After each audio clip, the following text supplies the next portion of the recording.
নমস্কাৰ বন্ধু বান্ধৱী সকল, প্ৰথমে মই অসমীয়া ৰাশিফল চেনেলত আপোনাক স্বাগতম জনালোঁ। ডেইলি ৰাশিফলৰ বাবে এই চেনেলটোক ছাবস্ক্ৰাইব কৰক। আজি দিন হৈছে 9 মে 2021। আজি তিথি কৃষ্ণা ত্ৰয়োদশী, নক্ষত্ৰ হ'ব ৰেৱতী নক্ষত্ৰ, যোগ প্ৰতিযোগ।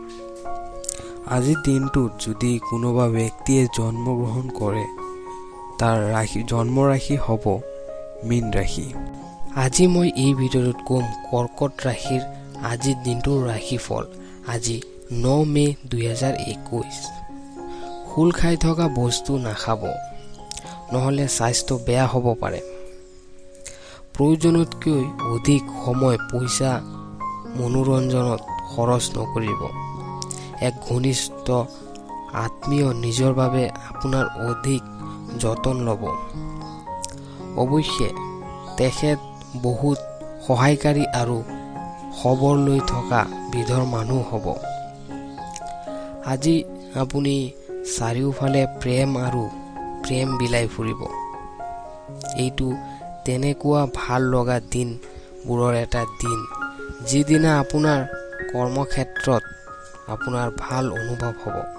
আজি আপোনাৰ সহকৰ্মী আপোনাৰ কামৰ প্ৰশংসা কৰিব আৰু আপোনাৰ ওপৰ বিষনাও আপোনাৰ কামত বহুত সুখী হ'ব।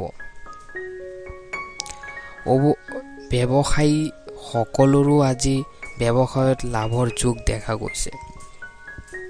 জীৱনৰ জটিলতা বুজিবলৈ আজি ঘৰ বৰিষ্ঠজনৰ লগত আজি সময় অতিবাহিত কৰিব পাৰে। আপুনি ভাবে নেকি বিয়া অকল এটা চুক্তি? যদি আপুনি হয় বুলি ভাবে, তেন্তে আজি আপুনি প্ৰকৃততা অনুভৱ কৰিব আৰু অনুভৱ কৰিব যে এইটো আপোনাৰ জীৱনৰ সকলোতকৈ ভাল ঘটনা আছিল। কৰ্কট ৰাশিৰ আজিৰ দিনটোৰ শুভ সংখ্যা হৈছে 5 আৰু শুভ ৰং সেউজীয়া আৰু ৰত্ন। ভাটৌ চৰাইক জলকীয়া খুৱাওক। আপোনাৰ আজিৰ দিনটো